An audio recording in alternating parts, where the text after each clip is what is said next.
around the Perth region as well. And through my work at some of our rehab centres that we have around Perth, I work with a huge range of insectivores. In rehab, insectivores make up a huge percentage of the animals that we see in care. To give you a bit of an idea, Kanyana Wildlife up in Lesmurdy, I don't know if you guys have heard of that one before. We have a multidiscipline hospital up there. And does anyone here breed invertebrates for sale or anything like that? If any of you ever looked into that? We go through about $20,000 worth of insects a year just feeding our patients. So that is a lot. So yes, invertebrores have kind of brought me into the space of invertebrates and insects, because particularly being someone that works now in an education conservation space, we can't look after our invertebrores and our insectivores unless we look after our insects. So one thing that I really like talking about is some of the dynamics that we have in between our insects and the insectivores that eat them.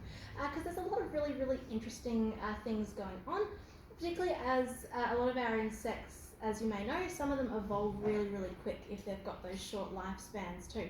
And predation is a huge pressure that they have here in Australia. So let's get started. There we go. So, in the beginning, I don't know if anyone has seen this lovely friend here before, but this is one of the first invertebrores or insectivores that we had coming on land and eating our insects after they evolved.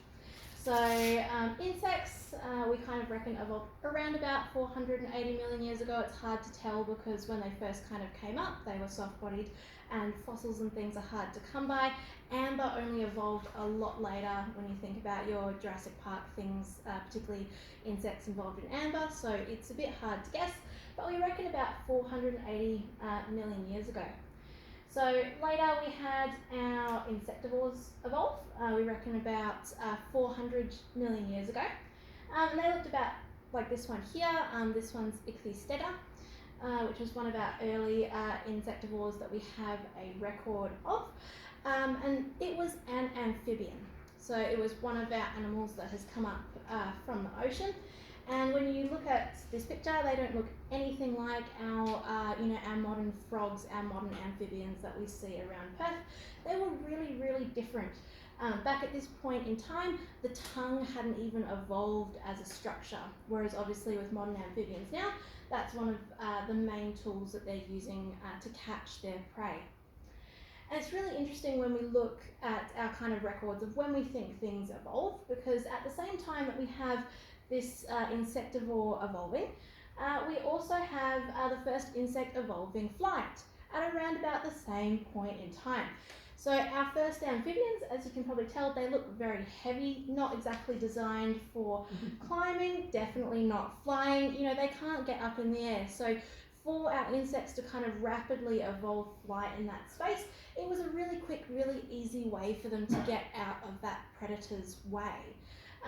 So they actually had a really good 80 million years in there where they kind of weren't disturbed. So it's really interesting to see that this is kind of the beginning of an evolutionary race in between our insectivores and our insects. And that's of course still going on today. So here in WA, we have a huge range of insectivores. So this is just to give you an idea of some of the ones that we have. So we've got birds. Does anyone here know who this one is up here?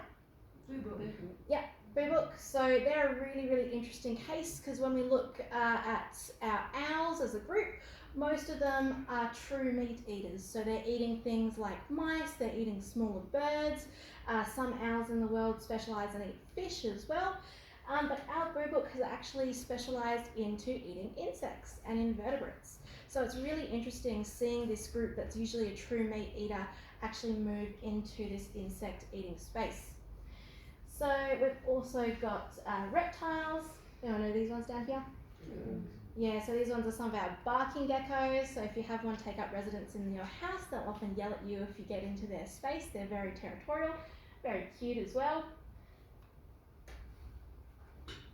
Then we've got mammals. So for my mammal, I've got this one here. Does anyone recognise this one? Not a planigale, a bit bigger. Mardo? Yeah, so Antechinus, yeah, also known as a mardo here. You can see them with that big yaw, and you can see the little tiny spiky teeth in there. So they are carnivores and insectivores as well, mostly eating insects. Then we've got amphibians. So this one, most common amphibian in Perth. A lot of you will probably recognise it. We get a lot around Kings Park in the water areas here. Motorbike frog. Then we've even got fish in WA that specialise in insect eating, particularly the night fish. I'll talk a little bit about them later. Invertebrates, picked a very cute spider to put up here. This is one of our jumping spider group. I always think that they just have the best eyes, and they always look so fluffy, so I like to showcase them. And then plants as well. So up on the left-hand side, your right, my left, we've got Drosera. So Drosera, we've got lots of plants in WA. We've got lots of different species of Drosera, and they specialise in eating different insects as well. So it's really amazing that kind of all of our major taxon groups, we have a representative that specialises in insect eating.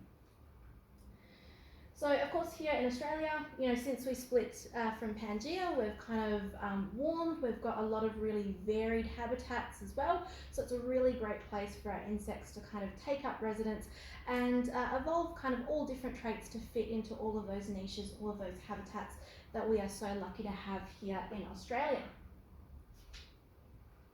Am I pointing at the right thing? There we go. So predation is also, as I said, a really major evolutionary pressure that we see here in Australia too. Since we've got such a large range of insectivores, the insects are constantly having to find ways to get away from them, but also, you know, they make our insectivores work for it as well. They also have to constantly find new ways to eat different insects, to find different niches to fill. So there's now estimated to be probably over 200,000 species of insect in Australia, and as you probably know, we haven't even gotten close to naming probably half of them. So that's something that's really exciting. I think it's one of those things where we've got to look after our insects because, you know, we don't want to accidentally have things going extinct when we don't even know that they exist. So one of the first ones that I want to talk about, going back to our amphibians, is our frogs versus flyers. So of course, you know, our first amphibians, they didn't have tongues, they didn't have any of those structures. And we think that flying was likely developed in response to our insectivores starting to conquer the land. So our prehistoric amphibians, they didn't have tongues. The first tongue actually evolved about 350 million years ago, and that wasn't in an amphibian at all. It was in a completely different animal. But tongues are something that we call convergent evolution, so something that's appeared several times because several different groups have decided, oh, yep, having this fleshy thing in my mouth is actually really useful. So then the first, what we call a ballistic tongue, which is what our current frogs today have, that evolved around 160 million years ago, also not from a frog, it was from a salamander-like creature, but our frogs have obviously kept it. And they've actually gone not just with a ballistic tongue, but a ballistic and a sticky tongue. And that tongue is actually super, super, super sticky. When we say sticky, we are not joking. Our frogs actually have a plate in their mouth that they have to use to scrape the insects off of their tongue because they are that adhered to their tongue, which is pretty interesting. So I've got a little clip here. Oh. So you can see that tongue going out. It's really cool because it's something that we don't get to see. If any of you have like frogs as pets and you feed them, it usually happens pretty quickly and you don't see that action happening. So this one here, some of you might recognise this is actually a cane toad. A lot of people wonder about the difference between frogs and toads, but all toads are actually frogs. Toads are often just called toads because they have a bumpy skin appearance, but that's popped up several different times in that kind of frog group as well. So once again, convergent evolution, we love it. But it's really cool to see the way the tongue actually unfurls, so that happens really, really quickly, sticks to the prey item, comes back in, that plate goes up, scrapes it off the top, and then if it doesn't go down the throat on their own, they actually have a soft palate, so not a true palate, at the top of their mouth. So they can actually use their eyes, do a big blink, and their eyes push the food into their stomach, which is a bit gnarly. I'm glad that I'm not a frog and I don't have to eat that way. Very thankful. So then we've got more sticky tongues, particularly here in WA. We've got our really, really iconic sticky tongue, which is our numbat. That's our mammal emblem here in WA. So their main prey is termites, and termites are really cool. They have lots and lots of things going for them. So obviously, anyone that's looked at termites before, they usually have big numbers. They've got their enzymes, protozoans that allow them to digest wood, which often allows them to stay in really sheltered places and have a food source, which is really awesome. So they've got storage and shelter in kind of one go. So they are pretty well protected from a lot of predators.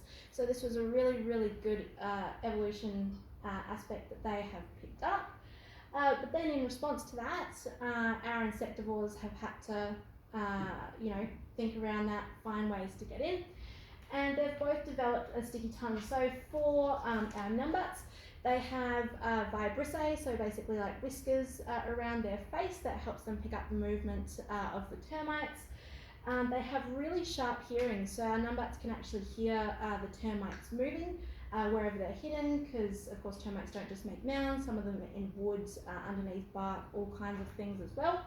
So they can find them that way, and then they just put their sticky tongue in. Obviously being so small, they don't really have the claws to kind of rip apart things too much. So they're really relying on that sticky tongue to grab as many termites as it can, come back in so that they can eat and digest it. Your average numbat usually needs over 10,000 termites a day. So it's a pretty big number, pretty high demand. They are possibly endangered partially for that reason. But it's one of those things. I think a lot of us humans, we're just like, termites we don't want them in our houses, but termites are very, very important for a lot of other animals out there in the ecosystem. So then we have our little echidnas down here. So they also have that sticky tongue adaptation. Often, like when I'm working with kids and the tongue comes out, they think it looks like a bit of spaghetti and it's all really sticky and everything sticks to it, comes back in. But they use a few different techniques to our numbat. So they actually do have some pretty big claws. I don't know if any of you have seen echidnas up close, but they are quite substantial. They can actually really break through that bark, break through stumps, particularly after fires have gone through as well and things aren't as hard. They can really get into those spaces. They also have electrosensitivity, which is one that surprises a lot of people. So just like your stingrays that feed on the bottom of the ocean, where they're picking up the heartbeats, the minor electrical activity, our echidnas actually have that as well. They have their electro sensors in their beak, so they have quite a few in there. That's part of what they do to isolate and find those termites before going in with that beautiful sticky tongue. So frogmouth, can't talk about insectivores without talking about frogmouths.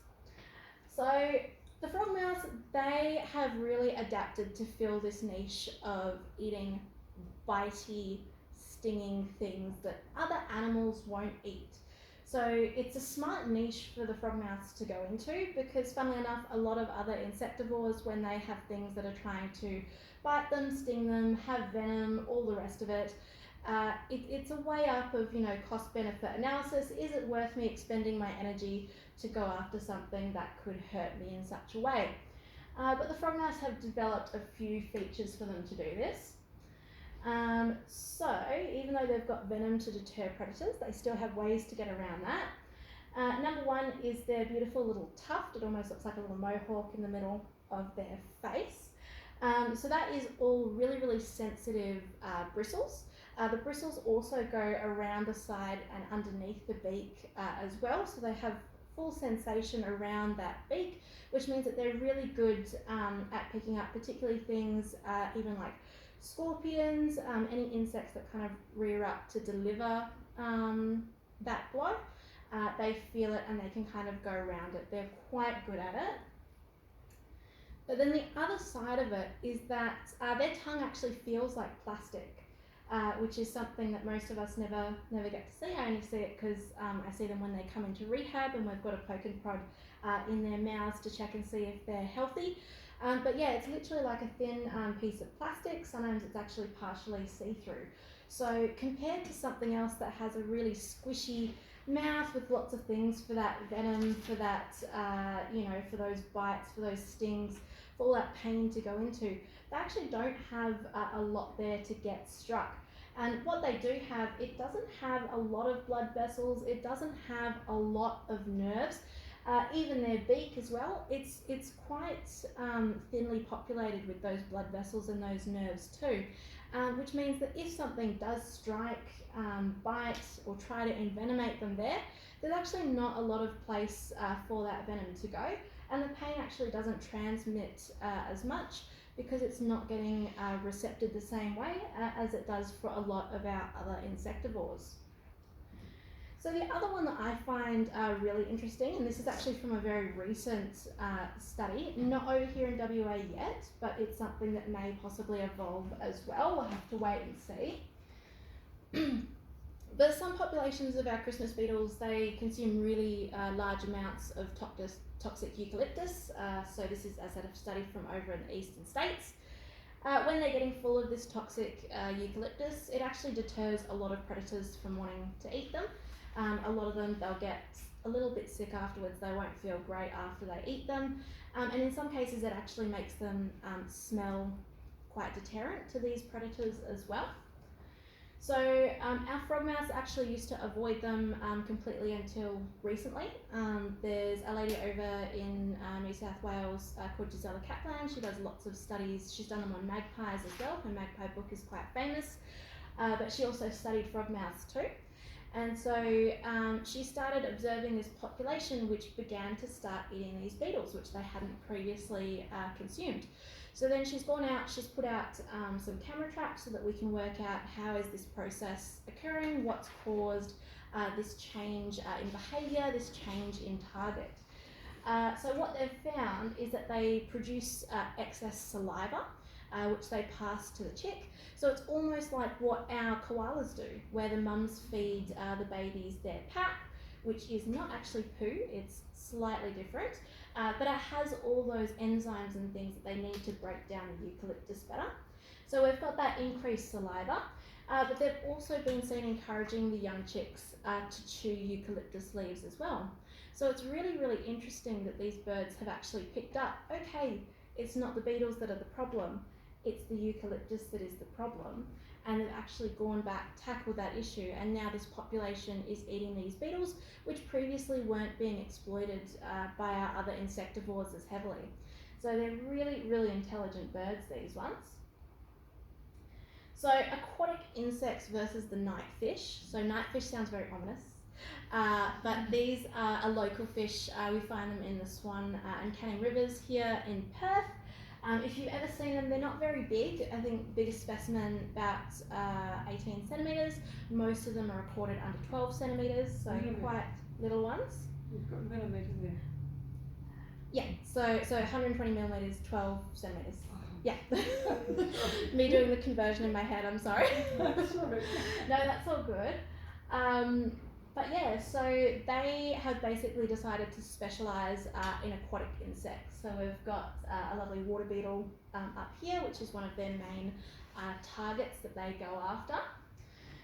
So these ones are an ambush predator. So when we think about ambush predators on land, often they're hiding somewhere, they're utilising burrows, crevices, all those little spaces before they jump out and get their prey.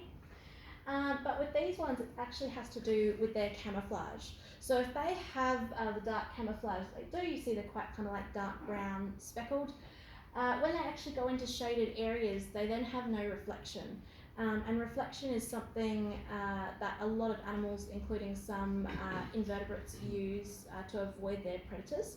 So in getting rid of their reflection, they become invisible to some of these animals, and it gives them the advantage to sneak up on them. So bees versus bee eaters. Obviously we get the bee eaters here in Kings Park. Usually they start popping up around October, November, because they're a migratory species, so they're not always down here. And they specialise in eating bees, wasps, and their venomous relatives. So obviously bees and wasps, lots of venom, lots of bright colours as well as that added deterrent which a lot of insects employ. And then on the bee eater's side, they've got that really long beak which helps distance any of those stingers, any of that venom from their body. They then apply a thwack and squeeze approach, which if you've ever seen these birds hunt before, they basically grab their prey item, find a nice branch and thwack it until it is well and truly not going to give them any trouble anymore. They then kind of massage the body with their beak. They go up and down like that. You'll see them kind of juggling it on the perch. And in doing that, they're either removing or damaging the sting so that it's not going to affect them when they ingest the insect. So geckos are another really cool one. This is a gecko eye up super close if you haven't seen one before. Gecko eyes come in lots of different colours because they are very, very colour sensitive. So a lot of our nocturnal animals in particular do tend to be dichromats, so they only have two different types of colour cells in their eyes. That means that they can't see the same range of colour that we can. There's a couple that are trichromats, which means that they see about the same range of colour that we do.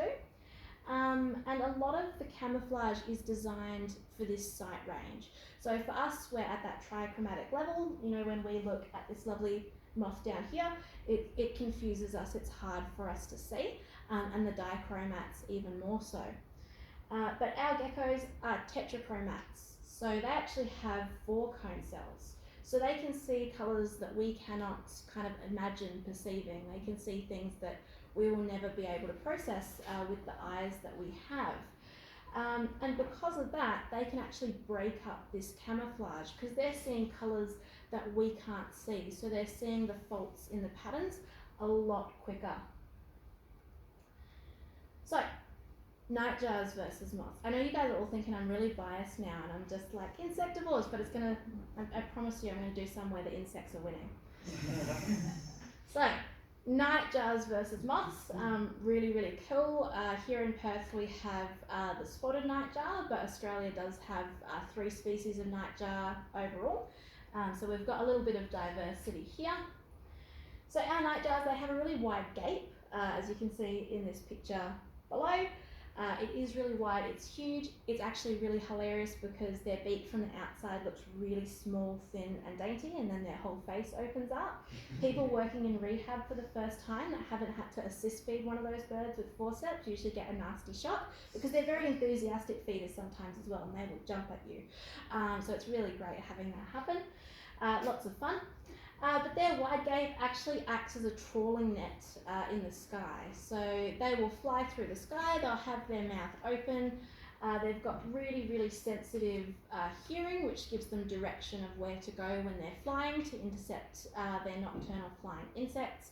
And then around their beak, very similar to the frogmouths, they've got those really sensitive bristle feathers, so they know when there's contact being made, when to shut their mouth and eat their food. So the other one is that one method has been urbanised, one species has urbanised this method. So this is not here in WA, but over in the eastern states. As some of you may know, with urbanisation, it does kind of quickly follow, so we might see this happening in WA. Might also already be happening and it just hasn't been written down. But basically they're utilising floodlights where you've got all of the moths and things that are drawn to them, and they're sweeping through and getting a really, really good haul every time. So this is our bats. So this one up here is our Gould's wattled bat. So this is one of our most common bats in the Perth region. And then of course we've got a beautiful stick insect down here. So as some of you will know, so stick insects, they use motion to enhance their camouflage. So if being a stick or a leaf isn't good enough, when the tree moves, they sense it and they start to rock in time with the tree and sway. So they actually get that motion camouflage happening, which is really cool for them to pick up. So this technique is designed to work on visual predators. So our predators that are utilising their eyes as their main resource while they're hunting. Of course, bats, they don't use their vision, they use echolocation instead. So they're sending out a bunch of clicks, waiting for them to return. That tells them what direction, how far away they have to look. So our bats do take out quite a lot of stick insects because they can find them amongst the leaves because they're a different shape. And then this is when things start to turn the other way. So our bats, they will take moths if they can get them. Obviously they're using echolocation mid-air as well, so they can catch them, intercept them while they are flying. Many surface insects as well are vulnerable, so like our stick insect, they can hunt in kind of a range of formats. But what we're seeing is that some hawk and tiger moth species are starting to click back, and they click back in a way that actually confuses the bats. So we're seeing bats go out to find them, they get those clicks back.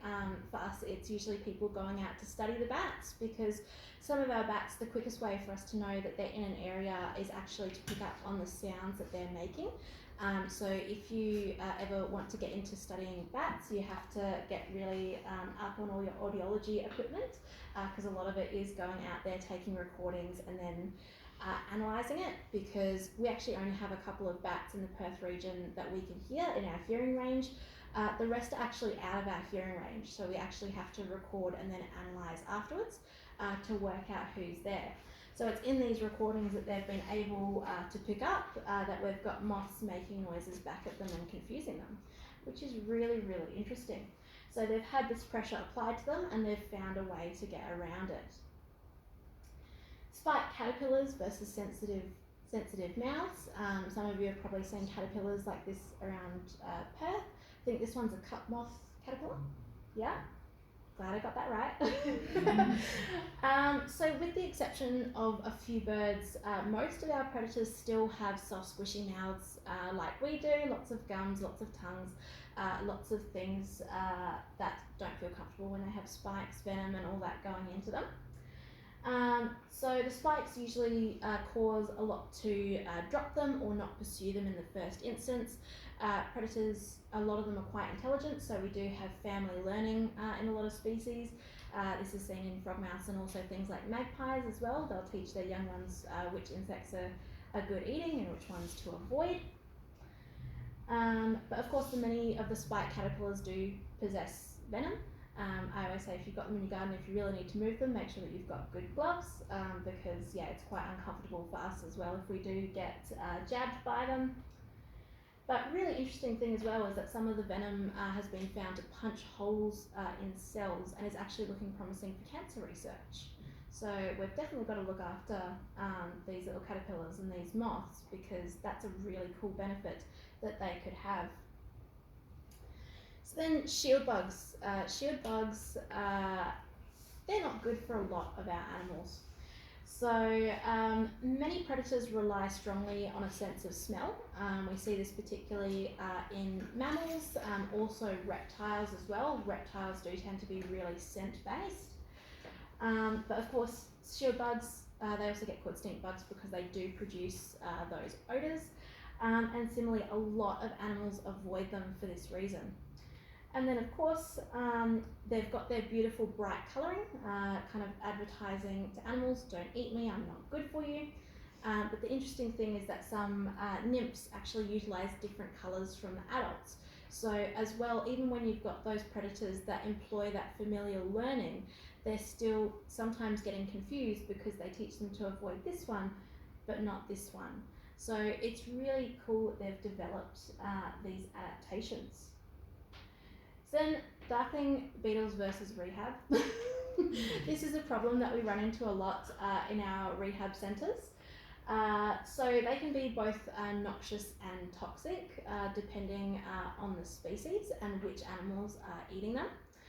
So noxious obviously being unpleasant to consume, as opposed to toxic, which actually makes them sick. So as you probably know, the larvae are really readily eaten. They're what's sold in a lot of pet shops, your mealworms and your kingworms as well. So they're readily eaten, but the adults are avoided. when we have animals out in the wild, they're at their prime, they're really healthy, they will take a couple of the beetles, so that is something that we do see out in the wild. But when we're in a rehab setting, we've got a lot of birds and reptiles and mammals that aren't feeling their best, they're quite sick. So for us, when we're using these as our main feeder insects, we actually end up with a race against time to feed out the larvae before they pupate and turn into beetles. So if we have sudden drops in patient numbers, we can then end up with a bunch of beetles that then we can't feed out because none of our animals will end up eating them. So it's a really interesting cycle that we go through with our insects that we have. And we have to do a lot of education with our volunteers about their life cycles and how we manage feeding out these invertebrates. So polyphagous short-hauled borers, I'm sure that you have all heard about a lot right now. This is one to talk about because obviously we don't know that they have any native predators here in Perth, but also from their original region, so in Southeast Asia, they also have very few predators. It's mostly parasitoid wasps. So obviously parasitoid wasp, very dangerous to bring into Australia, not really on the cards for happening. So at the moment, you know, the idea is that we actually have to remove all these trees instead. With the short-hauled borer, because they're so small, they're only the size of a sesame seed, they've actually evolved in a way, coincidentally, that makes it hard for us humans to see them and pick up before infestations have taken hold. So it's also really interesting looking at how our invertebrates are evolving in a way that confuses us as well, because we often think of ourselves at the top of the food chain, but we still end up with all kinds of difficulties from animals evolving in different ways. So they're ideal for avoiding human detection, but also few chemicals are effective as well. So infested trees are recommended to be reported to DPIRD, and the whole tree generally has to be removed. It's been in the news a lot lately, particularly with some of the ones at Kings Park, I think Bold Park, the zoo as well. There's quite a few trees coming out from our major locations, and unfortunately some of them are quite old trees as well. There is actually a list of potential hosts that can be found at DPIRD's site. And they have updated it since it first went up, because they've now found that some of our native species of plants can host the borer, which is a bit sad because I think a lot of us were kind of hoping like maybe they won't choose it as a host species, but they have. So I know there's a few brevilleas, acacias, eucalypts and banksias on the list, but the complete list is with DPIRD for you to check out. And these pictures here, obviously this is our little borer down there, but much smaller. And these are the little galleries that they make inside the tree trunks. So garden warfare is something that we kind of talk about in conservation a lot. For us up in the hills, particularly when I work with Kanyana, we used to have lots of insectivores in our area, and each year they keep pulling back away from our suburban areas. So it's a lot of our kind of urbanisation and ways that gardens and our urban environments are being managed that are unfortunately causing issues for both our insects and our insectivores, because even though they're often kind of working against each other, when we need our ecosystems to work smoothly, they kind of need to balance each other out properly. Otherwise we end up with imbalances, which can then cause human interventions that aren't always the best thing. So feral cats are a really big one for taking out our insectivores. So our feral cats take around 1.4 billion native animals a year, and our roaming pet cats take out about 540 million per year. So it's really big numbers, getting very close to 2 billion native animals a year happening there. And a lot of these animals are insectivores, unfortunately. A lot of particularly our bright songbirds that really attract cats, things like our robins, our whistlers, they're all unfortunately insectivores, so they are really struggling with the pressures of cats. And then when we see our insectivores vanish, we also then get outbreaks of some of our more urban insects which cause people problems. You know, we see a lot more infestations than they did, you know, back in historical records. Certain species didn't seem to be an issue back then. Because we have a lot less control by our natural predators happening, because our natural predators are vanishing from our urban areas, and even our outskirts now that used to have a fair bit of coverage, that coverage is now really rapidly pulling back, unfortunately. Unfortunately, this means that sometimes humans use pesticides, and particularly using pesticides without guidance as well. So obviously, you know, if you go to a pest control company, they're usually professionals experienced in what they do, hopefully, fingers crossed. But unfortunately, people that do it by themselves, they just get something off the shelf at Bunnings, they don't necessarily check, they don't necessarily exclude other species. So this kills non-target species, which can be invertebrates and insects that they haven't wanted to kill, could even be some of those ones that we haven't described yet that we're still waiting on. But also some of these we think are killing our insectivores and making that problem even worse as well, further reducing our natural pest control. So yeah, so we've seen a mass retreat in many insectivores from the suburbs, and it's starting to go into our bushland areas. So for me, I spend a lot of time up in Coorong National Park and Banyola National Park, if you know where that is. So like Lesmurdy, Orange Grove, Martin kind of area. That's where I do walks, and I've done quite a few surveys and things up there. So like when I conduct bird walks up there, we used to have certain species that it was like almost guaranteed, yep, when we go on our walk, we're going to see X, Y, and Z.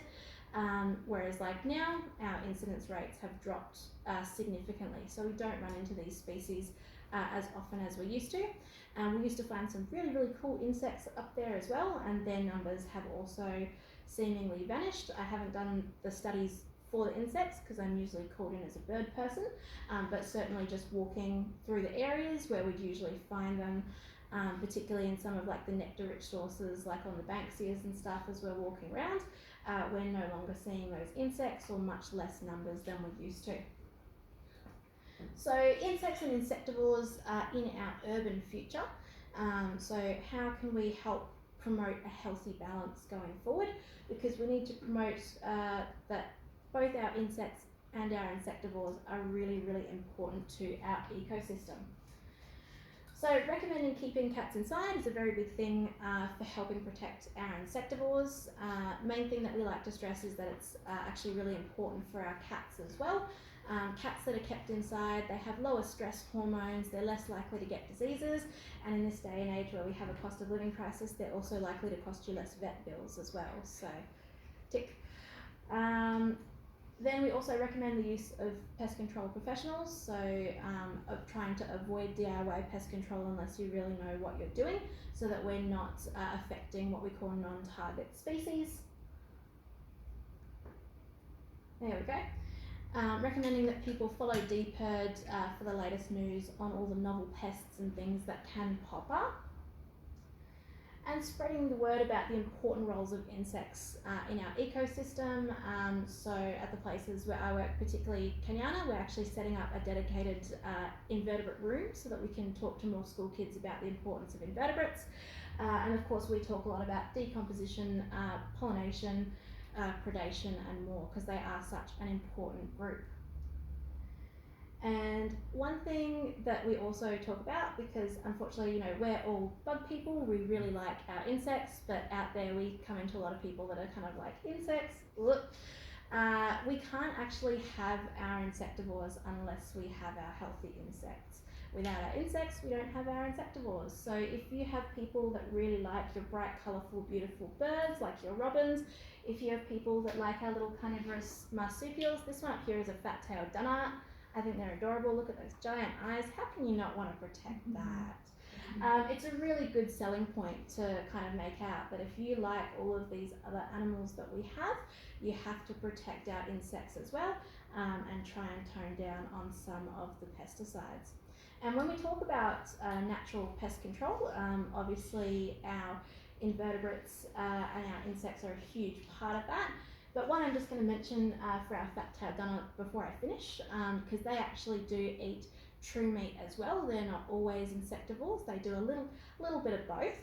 But they've actually been found to have a new really interesting behaviour where, because mice and rats are social, they can actually sneak into a mouse or a rat nest. They take up in there, they wait for the mice and the rats to have babies, and then they eat the babies. So that's actually really, really good native pest control that's only evolved since we've had our urban environment. So it shows really how our insectivores are helping to solve some of our problems as well. Fantastic. Thank you for having me.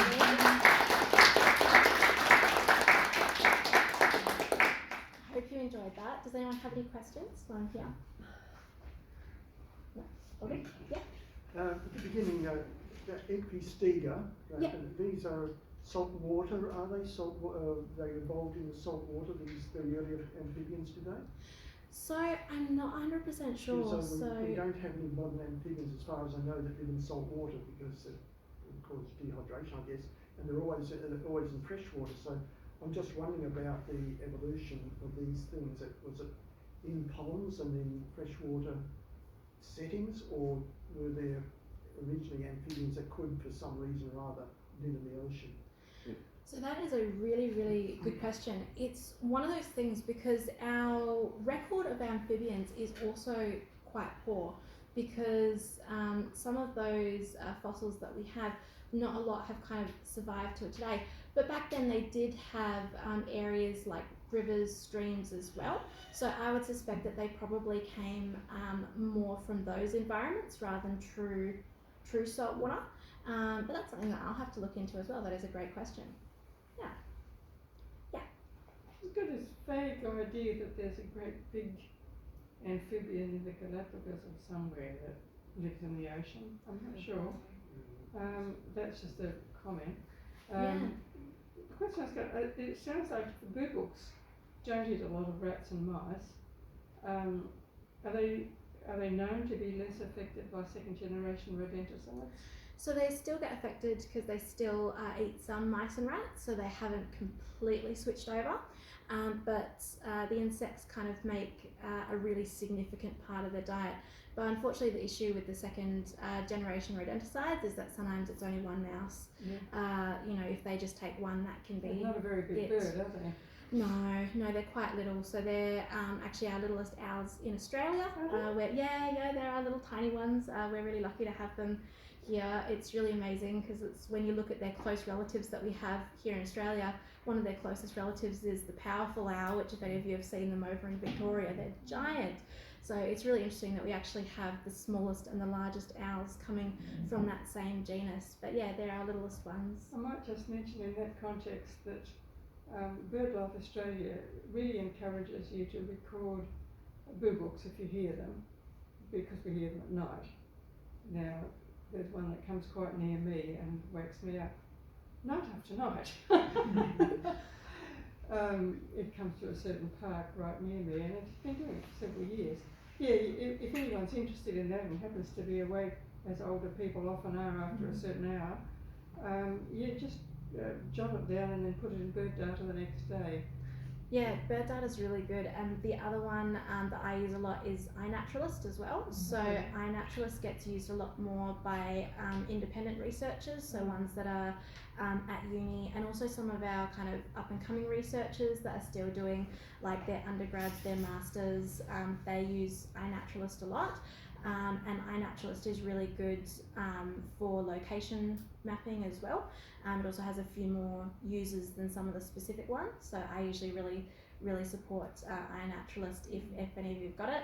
And it's so exciting now because they've got just the little app and you just take the picture and it's like it location tags it and it's all done.